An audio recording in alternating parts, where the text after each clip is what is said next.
말씀의 제목은 이스라엘을 욕하면 저주다 이렇게 붙였다가 너무 노골적인 것 같아서 이스라엘을 욕하면 생기는 일이라는 제목으로 말씀을 전하겠습니다. 자, 이스라엘 욕하면 안 되죠? 답부터 말씀드리면은 안 되죠. 안 되죠. 왜 그렇습니까? 그러면은 저주죠. 이스라엘을 욕하면 저주받고 축복하면 복을 받습니다. 자, 오늘 본문은 이스라엘에서 이스라엘 백성들이 이집트에서 400여 년 종살이하던 때 하나님께서 그들의 신음소리를 들으시고 그들을 구해내시기 위해서 모세를 택하신 본문입니다. 당시 모세는 장인 이드로의 양떼를 치고 있었습니다. 그러기를 40년을 했고 80세가 되었을 때 평소처럼 호렙산에 올랐는데 양떼를 돌보고 있었는데 놀라운 광경을 목격하게 된 것입니다. 그 광경이 어떤 것이었습니까? 가시던 불에서 불이 타고 있는데 계속 타고 있는데 꺼지질 않는 것입니다. 소멸되질 않는 것입니다. 보통의 가시던 불이라면 수분 내에 불타버리고 없어져야 되지 않습니까? 그런데 계속 타는데 소멸되지 않는 채로 계속 있는 것입니다. 신기하죠? 그때 주께서 나타나셔서 말씀하십니다. 6절에서 말씀만 보면 나는 내 조상의 하나님이니 곧 아브라함의 하나님, 이삭의 하나님, 야곱의 하나님이라 하셨습니다. 자, 이 본문이 아주 중요하기 때문에 신약에서도 2번 그렇게 언급되고 있습니다. 사도행전 7장에서 스테판이 이스라엘의 역사를 설명하면서 하나님께서 모세를 가시덤불 속에 나타나셔서 치리자와 구원자로 삼으셨다라는 그러한 설교를 해드렸습니다. 또 한 번은 마가복음 12장에서 예수님께서 부활을 믿지 않던 사두개인들을 향하여 본문을 말씀하셨죠. 죽은 자의 살아남에 관하여 너희는 모세의 책 중에 가시덤불에서 하나님께서 그에게 어떻게 말씀하셨는지 읽어보지 못하였느냐 말씀하시기를 나는 아브라함의 하나님이요 이삭의 하나님이요 야곱의 하나님이라고 하셨으니 그분은 죽은 자들의 하나님이 아니요 산 자들의 하나님이시니라 말씀하고 있습니다. 죽은 자의 살아남에 관하여 말씀하시면서 지금 이렇게 말씀하셨다는 것이죠. 이것은 이스라엘과 또 관련되어 있는 것입니다. 이스라엘은요 죽지 않는 것이에요. 죽어도 다시 살아나고 죽은 것 같은데 다시 살아나는 그 이스라엘인 것이죠. 그렇게 불타고 그렇게 시련을 받는데도 다시 살아나는. 자, 이 말씀에서 중요한 것은 또 오늘 본문에서 중요한 것은 하나님께서 나는 아브라함의 하나님이었고 이삭의 하나님이었고 또 야곱의 하나님이었다라고 말하고지 않고 현재 시대로 그렇게 말씀하고 있다는 것입니다. 왜냐하면 하나님께서 현재로 항상 계시는 분이시고 그분을 믿는 자들도 항상 현재적으로 살아있기 때문에 그렇습니다. 죽었던 그리고 없어져 버린 게 아닌 것이죠. 현재 계속 있는 것입니다. 아브라함도 이삭도 야곱도 그런 것이죠. 하나님은 죽은 자들의 하나님이 아니라 산 자들의 하나님인 것입니다. 우리도 산 자들이죠. 우리는 영원히 살아있는 그런 사람인 것입니다. 영원은 항상 현재 시제로 있는 것입니다. 자, 그것을 말씀하실 때 언급하신 것이 바로 2번이나 걸쳐서 불타는 가시덤불이라는 것이죠. 그래서 이 불타는 가시덤불은 성경에서 아주 매우 중요한 그런 내용이 되겠습니다. 어떤 면에서 중요한가 하니까 이 가시덤불이 상징하는 것이 다름 아닌 바로 이스라엘이기 때문에 그렇습니다. 이스라엘을 예언적으로 모형적으로 잘 보여주는 그것이 바로 불타는 가시덤불. 불이 붙어서 계속 타는데 결코 소멸되지 않는 가시덤불. 바로 그것이 이스라엘의 역사라는 것을 보여주고 있는 것이죠. 이 같은 사실에 대해서 언급한 부분이 말라기 3장 6절에 나는 주임으로 변경하지 아니하노라 그러므로 너희 야곱의 아들들은 소멸되지 아니하리라. 야곱의 아들들이 뭐예요? 이스라엘이죠. 야곱은 이스라엘이죠. 그 이름을 주님께서 그렇게 부르시셨. 그 자손들은 소멸되지 않습니다. 변경하지 않습니다. 이스라엘은 회복하게 될 것입니다. 죽은 것 같다가도 다시 살아나게 될 것입니다. 오늘 많은 개신교회가 이스라엘을 하나님께서 버리셨다고 그리고 그들에게 주셨던 모든 축복을 이제 교회에게 넘겨줬다고 로마 카톨릭부터 시작해서 그렇게 이야기하고 그러한 교회들은 또 이스라엘을 욕하기도 하고 그러지만 절대로 주님은 변경하시는 분이 아닌 것이죠. 한번 말씀하시면 그 말씀을 그대로 지키시는 분이신 것입니다. 아무리 어떤 사람들이 이스라엘을 욕하고 지도상에서 사라져야 할 민족이라고 그렇게 비방하고 조롱한다 할지라도 결코 이스라엘은 사라지지 않을 것입니다. 소멸되지 않을 것입니다. 다시 본문에 보게 되면 가시덤불이 보여주는 것이 이스라엘이라고 했습니다. 이스라엘을 보여주는 것이 가시덤불이라고 했습니다. 자, 그런데 가시덤불이 어떤 것이죠? 대단한 어떤 나무입니까? 어떤 제목으로 쓸만한 그러한 것입니까?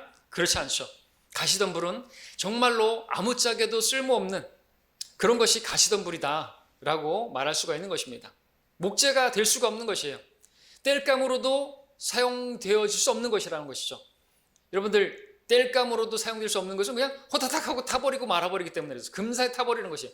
금세 타버리고 없어져야 되는데 이게 금세 안 계속 있는 것이에요. 와, 그러면 땔감으로 진짜 좋겠다, 그죠? 이게 만약에 그렇다면 여러분들, 아무리 하찮은 어떤 나무, 하찮지는 않지만 여러분, 대나무 같은 경우에도 또 지난주에 알게 됐는데 우후죽순이라고, 비 온 다음에 막 이렇게 막 자라는 우후죽순, 우리 교회 부지에 막 자라나가지고 저번에 여러분 죽순 먹었죠? 이렇게 따가지고 그리고 교회 부지에서 가져온 것인데 비 많이 왔을 때 또 아마 많이 났을 것이에요, 가보면. 근데 그런 것도 막 자라가지고 정말 잡초처럼 막 자라더라고요. 근데 그런 것도 여러분들 땔감으로 쓸 수 있습니까? 쓸 수 있어요. 그걸로다가 삼겹살 구워 먹으면 진짜 맛있습니다. 먹어봤기 때문에. 저 여수에서 대나무 숯불로 해가지고 먹으니까 맛있더라고요. 근데 그런 것도 근데 막 숯불이 아닌 것은 막 튀기 때문에 땔감으로 이렇게 구워 먹기는 좀 뭐한데 숯불로는 이렇게 쓸 수 있단 말이죠. 그런데 이 가시덤불은 정말 아무짝에도 쓸모없다는 것을 말씀을 드리기 위해서 또 대나무 얘기도 했는데요. 키라도 커가지고 어떤 위용을 뽐낼 만한 그런 것도 아닌 것입니다. 키가 작다고 하면은 또 이쁜 구석이라고 돼 있으면 뭐 분재라도 사용할 수 있겠지만, 작은 데다가 흠모할 만한 모양도 없고 보잘것없는 것, 그것이 바로 이스라엘, 그것이 바로 가시덤불을 보여주고 있는 것이죠. 그야말로 약하고 형편없고 보잘것없고 흠모할 만한 것이 없고 정말 뭐 어떻게 사랑할 만한 그런 구석이 없는 것이 누구라고요? 이스라엘이라고요. 그것을 이제 한번 확인해 보도록 하겠습니다. 자, 우리 신명기 말씀 함께 보겠습니다. 신명기 7장 7절.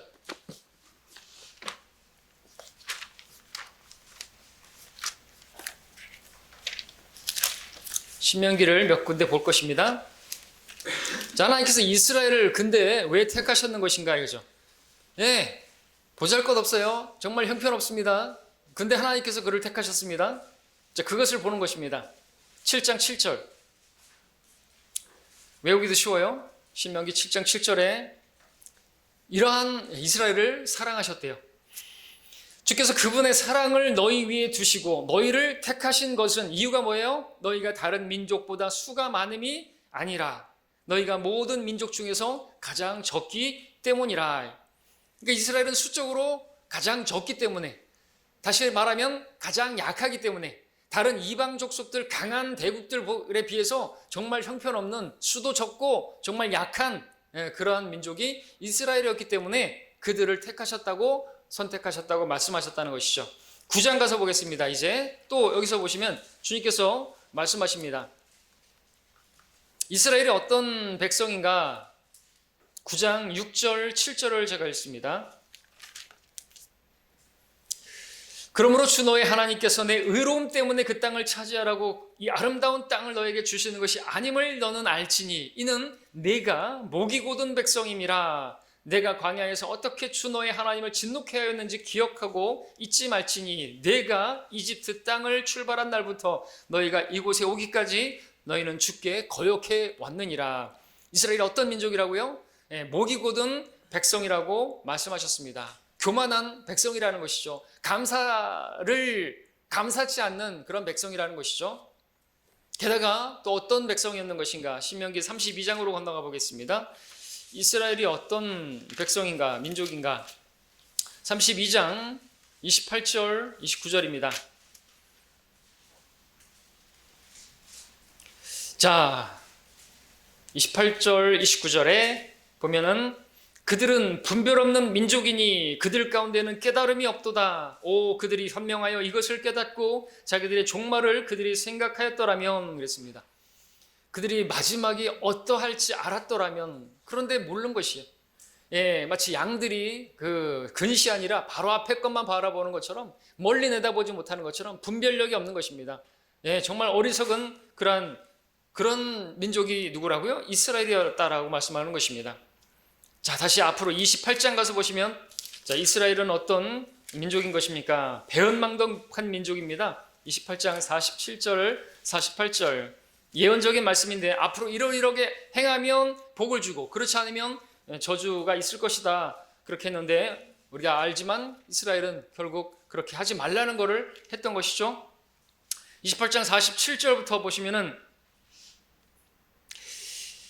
내가 모든 것이 풍족한 때에도 주 너의 하나님을 기쁨과 마음의 즐거움으로 섬기지 아니하였기 때문에 굶주리고 목마르고 벌거벗고 모든 것이 궁핍할 때 주께서 너를 대적하여 보내시는 내 원수들을 내가 섬길 것이요 그는 내 목에 철 굴레를 씌우리니 그가 너를 진멸시킬 때까지 하리라. 자, 이런 말씀을 미리 주셨습니다. 근데 이들은 배은망덕하죠. 그렇게 풍족한 때에 주 너의 하나님께서 그죠? 하나님을 기쁨과 마음으로 그렇게 즐거움으로 섬겨야 되는데 그들은 가나안 땅에서 그렇게 풍족한 가운데서도 그렇게 기쁨으로 섬기지 않았어요. 그래서 어떻게 됐어요? 그래서 철 굴레를 쓰고 그렇게 포로로 되어가지고 그렇게 고생을 한 게 누구예요? 이스라엘입니다. 그들은 은혜를 모르는 배은망덕한 그런 패역한 민족이라는 것이죠. 그래서 그렇게 되었던 것입니다. 뿐만 아니라 이스라엘은 여러분 아시는 것처럼 결국 포로로 사로잡혀 가기 전 여러 번의 그 죄들을 계속해서 답습하는 우상 숭배하는 금송아지를 세워놓고 숭배하는 그런 민족이었던 것이죠. 결국 바빌론으로 아시리아로 그렇게 포로되어 갔던 것입니다. 자, 이렇게 보니까 어떻습니까? 이스라엘 하나님께서 보실 때 하나님의 판단은 보잘것없는 정말 적은 민족이었고 목이 굳은 교만한 백성이었고 분별이 없는 백성이었고 배은망덕했고 불순종하는 우상을 숭배하는 그런 민족이 이스라엘이었다. 정말 보잘것없는 형편없고 약하고 아무짝에도 쓸모없는 가시덤불과 같은 그런 이스라엘. 근데 하나님께서 그를 택하신 것이에요. 참 신비롭죠? 자, 그래서 오늘 본문에서 그 가시덤불에 불이 붙었다고 했습니다. 이제 불에 대해서 살펴보겠습니다. 가시덤불이 상징하는 것이 이스라엘이라고 말씀을 드렸습니다. 근데 그 가시덤불에 불이 타고 있는데 꺼지지 않고 끊임없이 타고 있습니다. 이 불은 고난, 그리고 시련, 심판을 상징하죠. 신명기 4장 20절에서 하나님께서 이스라엘이 이집트에서 노예 생활했던 것을 무엇이라고 표현했냐니까 철용광로라 그랬죠. 철용광로. 이집트. 그 용광로에 뭐가 있어요? 불이 있죠. 철용광로에서 이집트에서 너희를 이끌어내셨다. 그렇게 표현하고 있습니다. 고난의 용광로였던 것이죠. 자, 그리고 28장 지금 펼쳐져 있습니까? 신명기 28장에 보면은 이스라엘은 그야말로 불을 통과한 민족이죠. 계속 불탔던 민족이었습니다. 끊이지 않고 시련을 받았던, 그럼에도 소멸되지 않고 남은 28장에 보게 되면 이제 하나님께서 말씀에 순종하게 되면 복을 주고 불순종하게 되면 징계받을 걸 말씀하시는 부분인데 간단하죠? 보니까 복에 관한 말씀은 이제 28장 24절까지밖에 없고 15절부터 68절까지는 저주에 관한 말씀인데 이스라엘이 명령을 거역하게 되면 이러한 저주가 임할 것이다 라고 하는 것을 우리가 보는데 우리가 지금 28장 47절 48절 읽었죠? 이렇게 하면 너희들이 철굴레를 쓰게 될 것이고 그가 너를 진멸할 때까지 할 것이다 그랬죠? 그 다음에 49절 48절을 다시 한번 읽고 51절까지 읽겠습니다. 28장 48절 2848입니다. 자, 굶주리고 목마르고 벌거벗고 모든 것이 궁핍할 때 주께서 너를 대적하여 보내시는 내 원수들을 내가 섬길 것이요 그는 내 목에 철 굴레를 씌우리니 그가 너를 진멸시킬 때까지 하리라. 주께서 너를 치려고 땅끝 멀리에서 독수리가 빨리 나는 것 같이 한 민족을 데려오시리니 이는 내가 그 언어를 알지 못하는 민족이요 용모가 흉악한 민족으로 노인을 존경하지 아니하고 또한 어린아이에게 호의를 베풀지 아니하며 그는 내 가축의 열매와 내 땅의 열매를 먹기를 내가 망할 때까지 하며 또한 곡식이나 포도주나 기름이나 내 소떼나 소산과 내 양떼들을 남기지 아니하기를 내가 망할 때까지 하리라. 이렇게 말씀하고 계십니다. 이 50절에 이렇게만 주석해 보니까 이것은 느부갓네살이기도 하면서 또 주로 20세기의 독일인들이라 이렇게 쓰고 있습니다. 실제로 이스라엘은 그렇게 하나님의 명령에 말씀하셨는데도 불구하고 돌이켜서 많은 이방인들에게 계속 짓밟히는 그런 그야말로 불을 통과한 계속해서 불이 탔던 그런 민족이었던 것이죠. 역사적으로 이스라엘은 아시리아, 바빌론, 페르시아, 이집트, 그리스, 로마, 터키, 모슬렘, 스페인, 독일, 프랑스, 러시아, 오스트리아, 이탈리아, 폴란드, 알제리, 모로코, 튀니지, 이런 국가들에 의해서 침략을 당하고 그렇게 약탈을 당하기도 하고 그랬습니다. 이런 국가들에 의해서 유대인들이 핍박을 받고 끌려가고 죽임당하고 재산을 몰수당하고 히틀러의 나치하에서 600만이 가스실에 들어가서 죽임을 당하고 그야말로 그러한 불들이 계속해서 탔던 민족이 바로 이스라엘이었던 것이죠. 자, 그런데 놀라운 일은 그런 일들 가운데서도 이스라엘은 그 불들을 계속해서 그 불들이 탔지만 소멸되지 않았다는 것입니다. 이스라엘이라는 국가 자체는 이제 AD 100년도 지나면서 없어졌죠. AD 70년에 티투스 장군이, 로마의 티투스 장군이 그들을 예루살렘을 함락해서 가루로 만들어버려서 디아스포라, 전 세계에 흩어져 버리게 만들어버리는,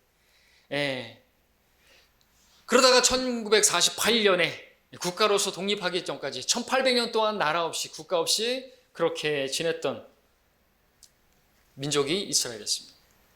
전 세계의 민족이, 어떤 민족이 국가 없이 1800년이 지난 후에 다시 국가로서 세워진 민족이 있는 것입니까? 근데 이스라엘은 그렇게 세워진 것이죠. 왜요? 하나님께서 말씀하셨잖아요. 나는 변경하지 않는다. 이스라엘은 소멸하지 않는다. 야곱의 아들들은 소멸하지 않는다고. 그것을 어디서부터 예언했냐니까 출애굽기 오늘 본문에서부터 그 가시는 불타는데 소멸되지 않는 것입니다. 그 보잘것없는 가시덤불에.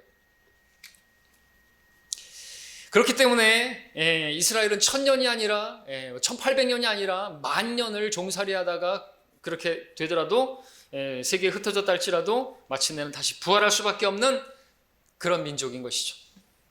앞서 주님께서 사두개인들에게, 부활을 믿지 않는 사두개인들에게 불타는 가시덤불 장면을 말씀하시면서 그렇게 말씀하셨다고 했죠. 이스라엘은, 그 민족은 부활하는 민족인 것입니다.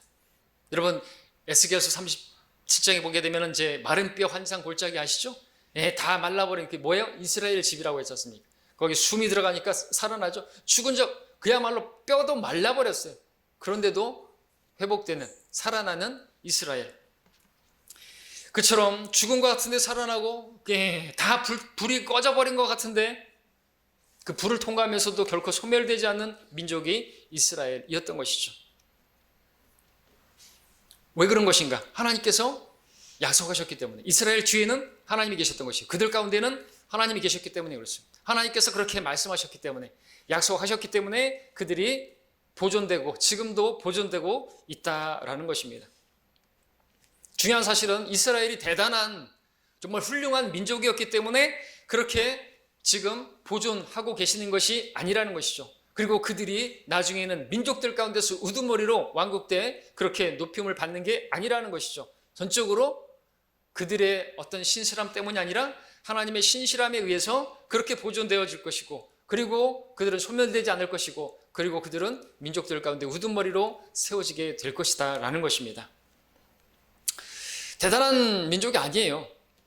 우리가 봤던 것처럼 이스라엘은 모든 민족 가운데서 가장 적은 민족이었고, 배은망덕한 민족이었고, 목이 곧은 백성이었고, 불신하고 우상 숭배하고 그런 형편없는 백성들이었습니다. 그런 민족인데도 불구하고 하나님께서 그들을 지키시고 그들을 보존하고 계시는 것은 하나님의 이름을 위해서, 하나님의 신실함에 근거해서 그들이 지켜지고 있는 것입니다. 하나님께서는 민족적으로 이스라엘을 그렇게 다루신 것입니다. 그러면 여기서 우리가 무엇을 배울 수 있냐니까, 우리가 아무리 약하고, 우리가 아무리 배은망덕하고, 우리가 아무리 정말 형편없는 사람이라 할지라도 우리에게 말씀하신 그 구원은 잃어버려지지 않는 것이에요. 하나님께서 우리를 지켜주시는 것입니다. 우리에게 사랑을 거두어 가시는 분이 아닌 것이죠. 어떠한 것도 하나님의 사랑에서 우리를 떼어놓을 수 있는 것은 없다는 것이죠. 우리 개개인적으로. 이스라엘은 개개인적으로는 그 구원을 적용할 수는 없는 것입니다. 민족적으로 하나님께서 그렇게 지키시고 그렇게 세우시겠다는 것이죠. 자, 여러분들, 이러한 말씀을 우리가 이제 알면 뭐합니까? 적용할 수 있어야겠죠? 우리가 오늘 이스라엘을 바라볼 때 어떻게 바라봐야 하고 어떻게 대해야 되는지를 배워야 하는 것입니다. 그래서 이제 말씀을 드리는 것이면, 우리는 이스라엘을 어떻게 바라봐야 할 것인가 이죠. 이스라엘을 욕하면 될 것이냐 이거죠. 아니라는 것입니다. 지금 세상의 많은 나라들은, 거의 모든 사람들은 이스라엘을 미워하고 있죠. 정죄하고 있죠. 욕하고 있습니다. 우리도 성경을 보지 않고 세상의 그 뉴스 언론을 보게 되면은 세상 사람들처럼 이스라엘을 욕하기가 쉬울 것입니다. 예, 그렇게 욕하는 사람들 가운데서 우리도 함께 욕할 것입니다. 이스라엘은 하여튼 지구상에서 사라져야 할 민족이라고. 여러분들 뉴스에 네이버에 치면은 인터넷에 치면은 지구상에서 사라져야 할 민족 치면은 이스라엘이 나오는 것이. 뭐 중국도 나오고 그러지만 이스라엘이 나오는 것입니다. 자, 그러나 이스라엘과 팔레스타인 상황, 여러분들이 이제 휴전을 했지만 그 상황을 바라보면서 또 앞으로 계속 일어날 것입니다. 계속해서 불타는 화약고, 중동의 화약고죠. 그 이스라엘과 팔레스타인 상황에 대해서 최근의 뉴스만 제가 잠깐 소개해드리면은 이런 상황들이 벌어졌죠. 참 이상하게도 사람들은 분명히 팔레스타인이 먼저 하마스가 공격을 했음에도 불구하고 이스라엘을 못 잡아먹어서 안될 못하는 뉴스들, 그 기사들 제목만 가지고 말씀을 드려볼게요.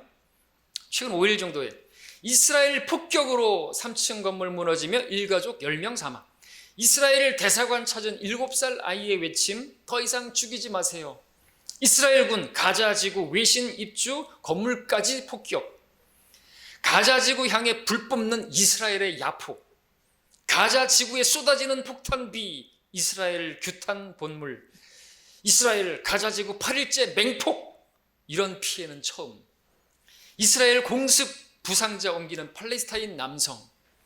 가자지구 피난민 5만 2천 명, 이스라엘 계속 폭격. 160개 시민단체, 이스라엘 팔레스타인 학살 중단해야. 살려달라 비명, 이스라엘 맹폭의 가자 최악의 하루 33명 사망. 이스라엘 맹폭의 가자지구 하루 42명 사망. UN 교전 중단 촉구. 이스라엘 공습으로 무너진 팔레스타인 공장. 이스라엘 가자지구 폭격 계속할 것. 바이든 중재도 거부. 피라민 6만 명 육박 휴전에 침묵하는 이스라엘. 미국 이스라엘의 가자지구 폭격 중단 물밑 설득. 이스라엘의 폭격을 멈추게 해야 한다. 하마스 이스라엘로부터 휴전 조건 제의받은 적 없어. 마지막은 이스라엘 하마스 열흘 만에 조건 없이 휴전.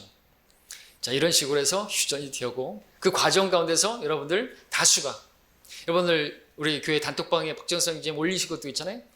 시작은 뭡니까? 제목이 그게 뭐예요? 먼저 공격을 시작한 팔레스타인 입장에서 보도하는 미디어의 편파 보도. 여러분들 그 언론에 속지 마셔야 됩니다. 뿐만 아니라 여러분들 이런 거 저런 거 있잖아요. 뭐 코로나고 뭐고 이런 정치적인 것들 있잖아요. 여러분 그거 보이는 게 다가 아닌 것입니다. 다가 아니에요. 보이는 것만 믿으면 안 되는 것이죠. 중동의 모든 나라, 이슬람 국가들, 이스라엘을 지구상에서 없어져야 된다고 그렇게 말합니다. 그러나 이란 대통령은 대놓고 말했죠. 지구상에서 사라지게 하겠다고. 시편 83편 3절 4절에 보니까 이렇게 말씀하고 있습니다. 그들이 주의 백성 이스라엘이죠. 대적하여 간사한 괴락을 꾀하며 주께서 숨기신 자들을 대적하여 의논하였나이다. 그들이 말하기를 오라. 그들을 단절하여 나라가 되는 것을 막아 이스라엘의 이름을 더 이상 기억되지 못하게 하자. 마지막 때 그렇게 될 것입니다. 이스라엘을 대적하는 모든 민족이 이스라엘을 대적할 것이죠. 오늘도 이스라엘 영토를 빼앗아서 지도에서 사라지게 하겠다는 그런 일들이 있는 것인 것처럼 어떤 영인가이죠. 전 세계를 지금 움직이고 있는. 분명한 사실은 것은 여러분들이 이제 이런 세계는 계속해서 반유대주의로 갈 것입니다. 유대인들을 대적하는, 이스라엘을 모든 민족들이 대적하는, 미움받는 대환란 때는 극치를 이루어야 될 것이죠. 예수님께서 이렇게 말씀하셨습니다. 우리 누가복음 함께 보겠습니다. 누가복음 21장입니다. 그럼 본문 누가복음 23장인데 21장을 보십시오. 20절부터 23절까지를 읽겠습니다.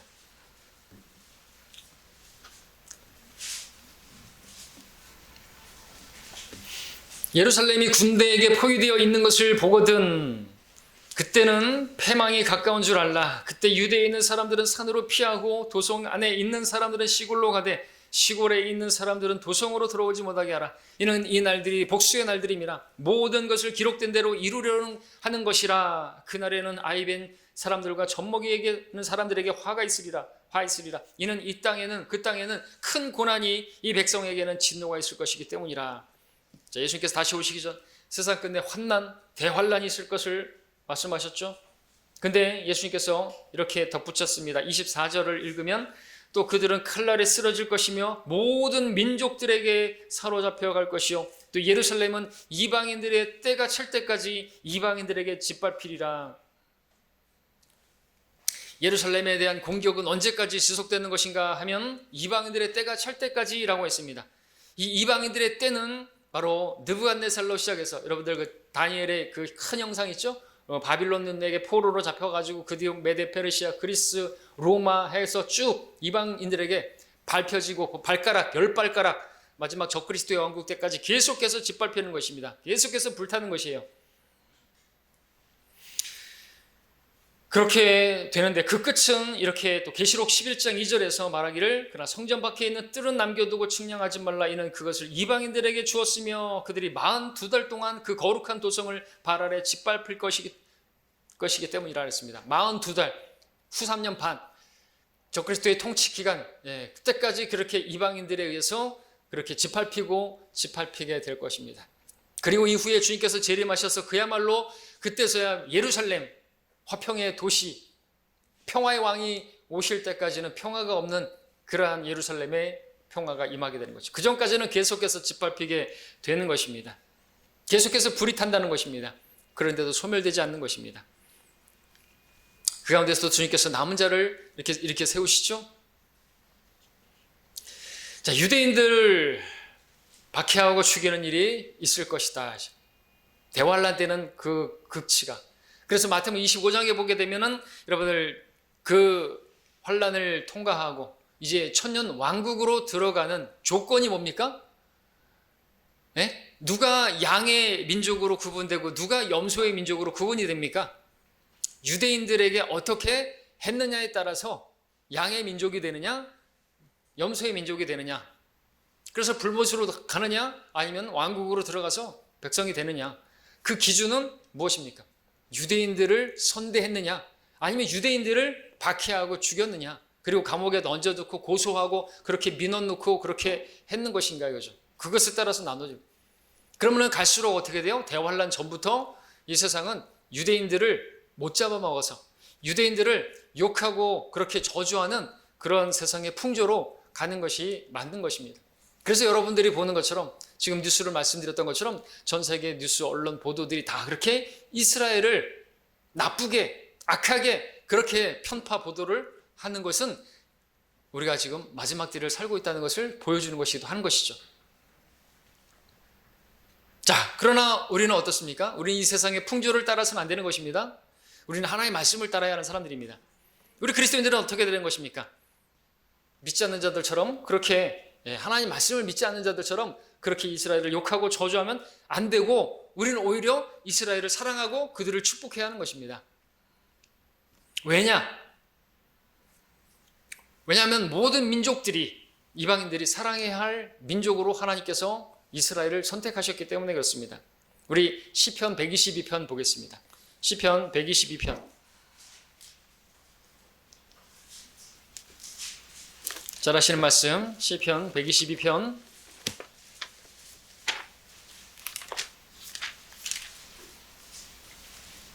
6절을 보겠습니다.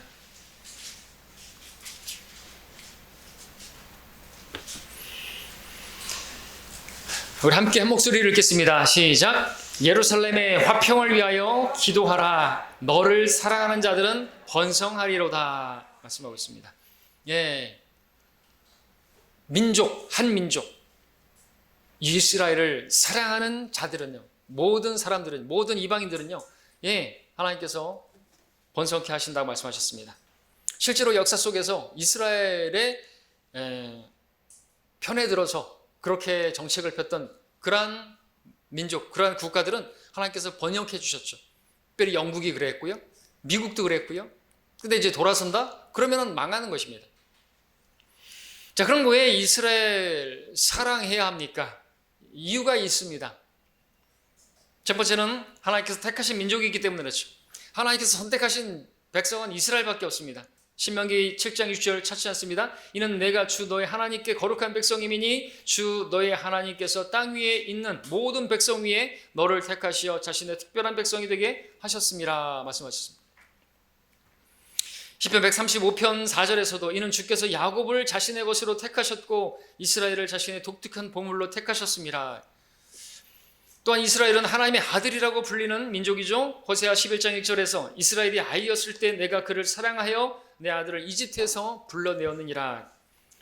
또한 하나님께서 영원히 사랑하겠다고 그렇게 말씀하신 민족이기 때문에 열왕기상 10장 9절에서 주께서 이스라엘을 영원히 사랑하심으로 당신을 왕으로 삼아 공의와 정의를 행하게 하셨음이니이다.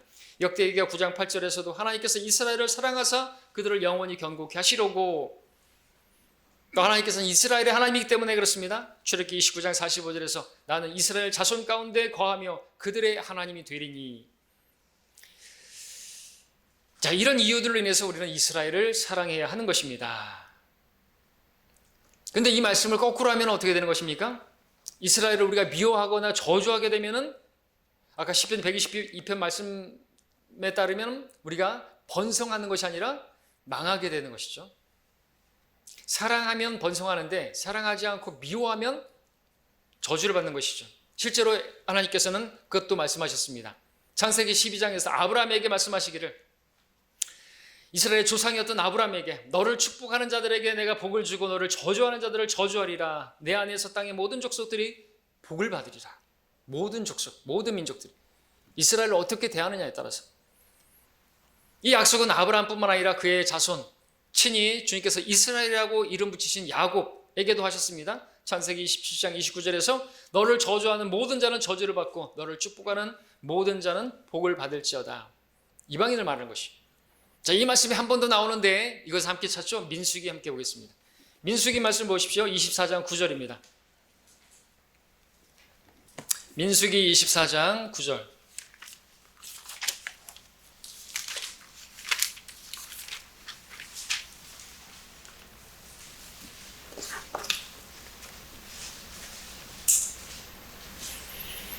24장 9절에 그가 엎드리고 누움이 마치 사자 같고 큰 사자 같으니 누가 그를 일으키랴. 너를 축복하는 자는 복을 받으며 너를 저주하는 자는 저주를 받으리라 하니라 그랬습니다. 자, 이 말이 왜 나오게 된 것입니까? 발락이 발람을 데려다가 이스라엘을 저주하라고 말을 했기 때문에. 근데 하나님께서 이스라엘을 저주하는 것을 막으셨죠.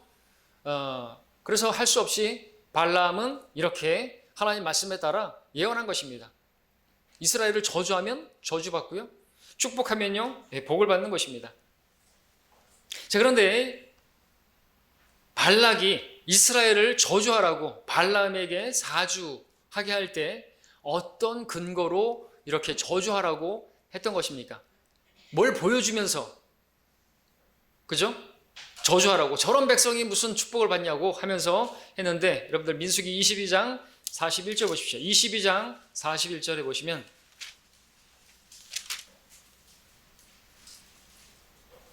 아침에 발락이 발람을 데리고 바알의 산당에 올라가 발람으로 거기서 그 백성의 맨 끝을 보게 하더라 그랬습니다.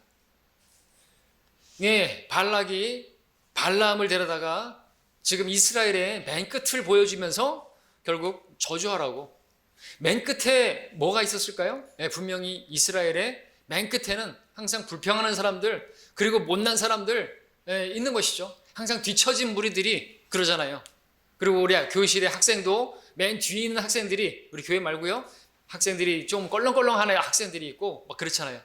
선생님 말 안 듣고 공부하기 싫어하는 학생들이 맨 뒤에서 그렇게 딴청 비우고 그러지 않습니까? 예, 맨 끝을 보여주는 것이죠. 이사야 말씀에는 그 꼬리는 거짓말을 가르치는 선지자라 했는데, 여러분들 머리 다 잘라버리고 앞에 시작을 다 잘라버리고, 아니 누가 먼저 시작했어요? 팔레스타인이 먼저 시작했잖아요. 누가 폭격을 먼저 했어요? 근데 꼬리만 보여주면서 봐라, 이스라엘이 이렇다, 이스라엘이 이렇게 맹폭하고 있다, 그러면서 막 여론을 몰아가는 것이죠. 끝을 보여주는 것이, 시작을 안 보여주고 머리는 안 보여주고 알맹이는 다 빼버리고, 그렇게 해서 이스라엘을 그렇게 저주하라고 끝을 보여주면서 지금도 예나 마찬가지라는 거죠. 그 옛날 그렇게 끝을 보여주면서 이스라엘을 저주하라고 그렇게 했던 것처럼 지금도 많은 세상의 언론들은 그걸 보여주면서 끝을 보여주면서 꼬리를 보여주면서 그렇게 하고 있는 것입니다. 비난하고 욕하고 있는 거죠. 근데 하나님께서 여기서 어떻게 하셨어요? 여러분들 23장 21절을 보시면은 그 유명한 말씀, 주께서는 야곱의 죄악을 보지 않으시며 또 이스라엘의 패역을 보지 않으셨도다. 주 그의 하나님께서 그와 함께 계시며 왕의 환호하는 소리가 그들 가운데 있도다 그랬습니다. 참 이해할 수 없는 말씀이 아닐 수 없습니다.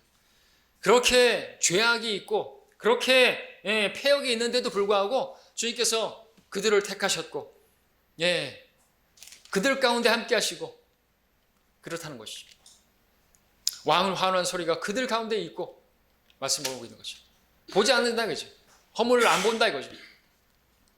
자, 이 말씀과 맥을 같이 하는 말씀이 신약에 있죠. 바로 로마서 4장 7절 8절 제가 읽겠습니다. 말하기를 죄악들이 용서받고 죄들이 가려진 사람들은 복이 있고 주께서 죄를 인정하지 아니할 사람은 복이 있도다. 이게 저와 여러분들인 것입니다. 우리 죄 없지 않아요. 우리 패역한 자들 맞습니다. 그럼에도 불구하고 죄들이 용서받은 우리들이에요. 우리는 주께서 죄를 인정하지 않을 사람들이 된 것이에요. 우리는 저 사람들과 함께 정죄받지 않는 것입니다. 자, 우리는 죄를 용서받은 성도들입니다. 그렇기 때문에 죄를 용서받은 죄가 가려진 성도를 미워해서는 안 되는 것입니다. 정죄해서는 안 된단 말입니다. 어떻게 해야죠?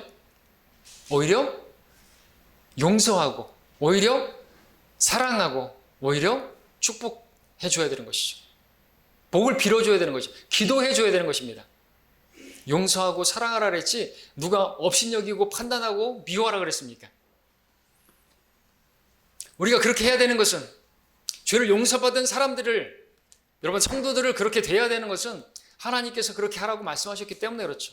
새 계명으로 주신 것입니다. 내가 너희를 사랑한 것 같이 너희도 서로 사랑하라. 거기에 어떤 다른 것을 얘기하면 안 돼요. 뭐 사랑할 만한 구석이 있어야죠. 저렇게 약하고 맨날 저렇게 넘어지고 저렇게 형편없는 저 성도를 어떻게 미워하지 않을 수가 있습니까? 예, 맞습니다. 우리가 그렇게 겉으로 본다면 끝만 본다면 그렇죠? 외모로만 본다면 충분히 우리는 미워할 수 있고 정말 욕할 수 있고 정말 용서 못할 수 있고 그럴 수 있을 것입니다. 근데 우리는 그것만 보면 안 되는 것이 말씀을 봐야죠. 그 외모만 본다면 정말 형편없고 그 성도는 정말 미워하기 십상이고 용서 못할 만한 그런 성도일 수 있어요. 그런데 하나님께서 저와 여러분들을 어떤 상태에서 부르셨는지를 알아야 되겠죠. 고린도전서 1장을 함께 보겠습니다. 고린도전서 1장입니다. 이제 오늘 설교의 본론이고 또 결론입니다. 하나님께서 이 말씀을 우리에게 주시고자 하시는 것이죠. 고린도전서 1장 27절로 29절까지 보겠습니다.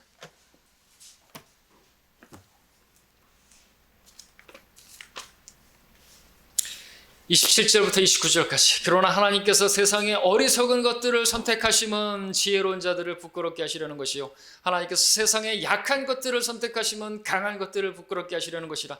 하나님께서 세상의 전한 것들과 멸시받는 것들을 선택하신 것은 없는 것들로 있는 것들을 쓸모없게 만들려 하심이라. 그리하여 아무 육체라도 그분의 면전에서 자랑하지 못하게 하심. 자, 하나님께서 이런 분이시죠. 하나님께서 이스라엘을 왜 선택하셨다고요? 이스라엘이 뭐 잘나서요? 강한 민족이라서요? 대단하고 좋은? 아니죠. 아주 약한 민족 중에서 가장 적은 무리이고 배은망덕하고 목이 곱고 교만하고 불순종하고 그렇게 분별력 없고 그렇게 우상숭배하고 탐심하는 그러한 백성인데도 주님께서 그들을 선택하셨습니다. 그리고 그러한 자들의 패역을 보지 않으시고 그러한 것을 보여주면서 저주하라고 했던 그러한 발락 이게 아니라, 그죠? 우리도 주님의 말씀을 붙들고 그걸 볼 것이 아니라 주님께서 값주고 사신 성도다 이거죠.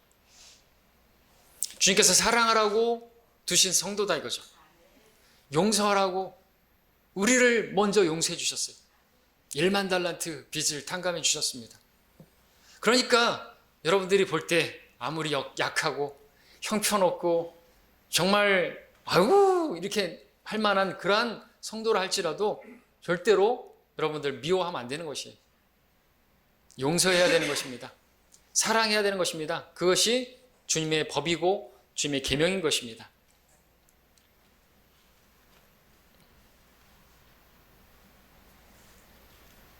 하나님께서는 아무 쓸모없는 정말 보잘것없는 가시덤불과 같은 이스라엘을 선택하셔서 하나님의 역사를 이루어 가시는 분이시죠. 자신의 강함을 드러내시는 그런 분이시죠. 마찬가지로 오늘날 약하고 천하고 멸시받기 합당한 저 여러분들을 선택하셔서 우리 같은 이런 작은 교회를 선택하셔서 하나님의 역사를 이루어가고 계시는 것이에요. 그것을 볼 수 있어야 되는 것입니다. 하나님의 강함은 우리의 약함을 통해서 나타나는 것이죠. 사도 바울을 왜 쓰셨어요? 그 육체의 가시를 왜 허락하셨어요? 그 약함이 곧 강함 되게 하시려고. 우리 함께 고린도후서 12장을 볼까요? 고린도후서 12장에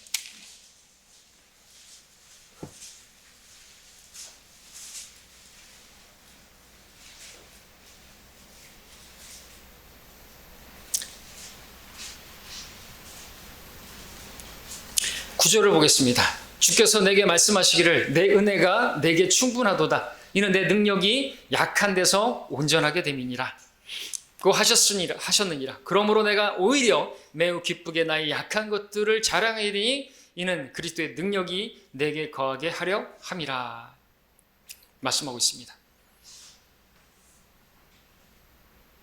하나님은 이런 분이시죠. 약한 자를 선택하셔서 하나님의 강함을 드러내시는 분이십니다.